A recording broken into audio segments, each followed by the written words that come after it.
देखो दोस्तों, एटीट्यूड का मतलब सिर्फ किसी को अकड़ दिखाना या फिर ऐंठ में घूमना नहीं होता। एटीट्यूड का मतलब आप अपनी जिंदगी में आने वाली चुनौतियों को किस नजरिए से देखते हो और उनसे कैसे बाहर निकल पाते हो और उनका कैसे सामना करते हो।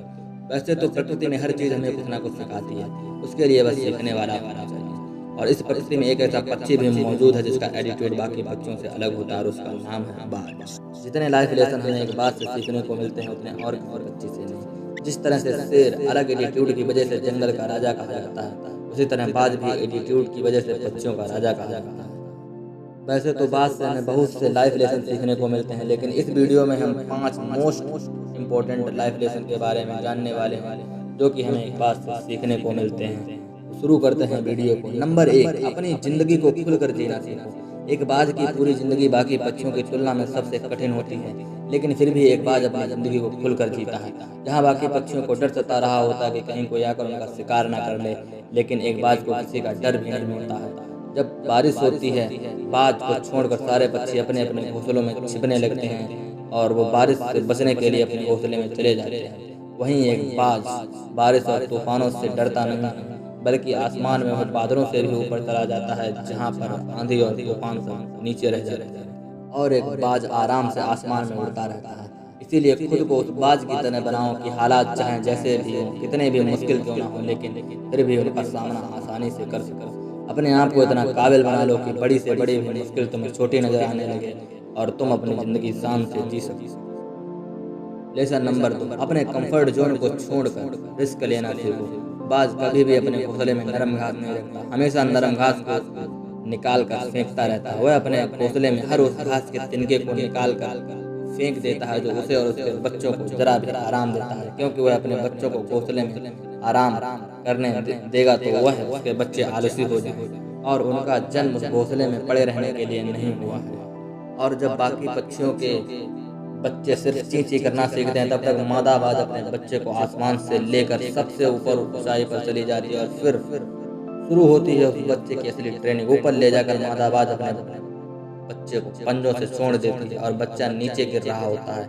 जैसे जैसे वह जमीन के नजदीक आता है, वह अपने पंखों को खोलने की कोशिश करता है। वह अपने पंखों को फड़फड़ाने लगता है, लेकिन बच्चे के पंख अभी इतने मजबूत नहीं होते हैं कि बच्चा पंख फैलाकर उड़ सके। और जब बच्चा जमीन पर गिरने ही वाला होता है कि उससे कुछ समय पहले ही मादा बाज उसे अपने पंजे से दबाकर वापस आसमान की ओर ले जाती है।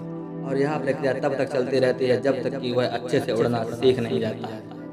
एक मादा बाज अपने बच्चे को शुरू से ही रिस्क लेना इस कदर सिखा देती है कि बच्चा बड़ा होकर ना किसी आंधी से डरता है और ना किसी तूफान से। और यही बात हम इंसानों पर भी लागू होती है। जिस बच्चे को शुरू से ही कंफर्ट जोन में रखा जाता है, वह बच्चा बड़ा होकर भी डरपोक रहता है और हमेशा रिस्क लेने से डरता है, और ये उसकी सिर्फ कमजोरी बनकर रह जाती है। इसीलिए वह अपने कंफर्ट जोन से बाहर निकले और खुद को हर उस चुनौती से लड़ने के लिए तैयार रखो जिससे आपका भविष्य बन सकता है। लेसन नंबर 3, बाज की तरह मजबूत बनो। वैसे तो एक बाज की उम्र 70 साल होती है, लेकिन एक बाज 40 की उम्र में पड़ाव पर होता है। तब वह सबसे मुश्किल और दर्दनाक दौर से गुजर रहा होता है, क्योंकि इस उम्र तक आते आते उसकी चोंच, जो कि पहले इतनी नुकीली हुआ करती थी कि वह किसी भी शिकार को चीर फाड़ देती थी, अब वह मुड़ चुकी होती है। और उसके पंख इतने भारी हो चुके होते हैं जो कि उसके सीने से चिपकने लगते हैं। उस समय उसके पास सिर्फ 2 रास्ते होते हैं, या तो फिर वो इसी तरह पड़ा रहे और अपनी जान दे दे, या फिर वो थोड़े और दर्दनाक हालात से गुजर कर अपनी एक नई जिंदगी जी ले। उस समय पर भी बाज दर्दनाक हालात से जीना पसंद करता है और वह अपने उन पंखों को अपनी चोंच से नोच देता है। जैसा ऐसा करते समय उसको बहुत ही दर्दनाक समय से गुजरना पड़ता है। अपनी चोंच को पत्थर पर मार मार कर तोड़ देता है और कुछ समय बाद उसको एक नए पंख मिलते हैं और एक नई चोंच मिलती है, जिससे वह फिर खुले आसमान की उड़ान को छू सकता है। और दूसरी तरफ हम इंसान जरा भी मुश्किल में हार मान जाते हैं और कोशिश करना छोड़ देते हैं, और ऐसा उस समय पर करते हैं जब हम अपनी सफलता के बहुत नजदीक होते हैं। लेसन नंबर 4, अपने लक्ष्य पर फोकस करो। एक बाज ही ऐसा पक्षी होता है जो जमीन, हवा और पानी तीनों में शिकार कर सकता है, और एक बाज एक बार अपने शिकार पर टारगेट कर लेता है, वह उसकी छोटी से छोटी हलचल पर भी नजर रखता है और उस समय पर उसे और कुछ दिखाई नहीं देता है, और उसे जब भी मौका मिलता है उसको झपट्टा मार कर वह शिकार कर ही लेता है।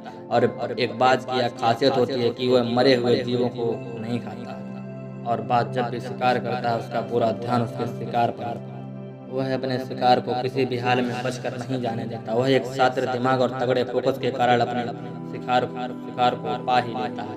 यह एक लेसन में बात से सीखने को मिलता है कि अपने लक्ष्य पर पूरा फोकस रखो और उसके लिए एक ऐसा प्लान तैयार करो, एक ऐसी स्ट्रेटेजी बनाओ जिस पर तुम्हें पूरा विश्वास हो कि अगर इस तरीके से हमने काम किया और इस प्लानिंग के हिसाब से हमने काम किया तो हम अपने लक्ष्य को एक ना एक दिन हासिल कर ही लेंगे। और सबसे मोस्ट इम्पोर्टेंट लेसन नंबर 5 कि अकेले चलना सीखो। एक बाज कभी भी बाकी बच्चों की तरह झुंड में नहीं उड़ता और ये उसकी कोई कमजोरी नहीं होती, बल्कि ये उसकी सबसे बड़ी ताकत होती है। क्योंकि ये बात शायद उसे भी पता है, भीड़ आपका साथ तो दे देती है लेकिन आपसे आपका साहस छीन लेती है।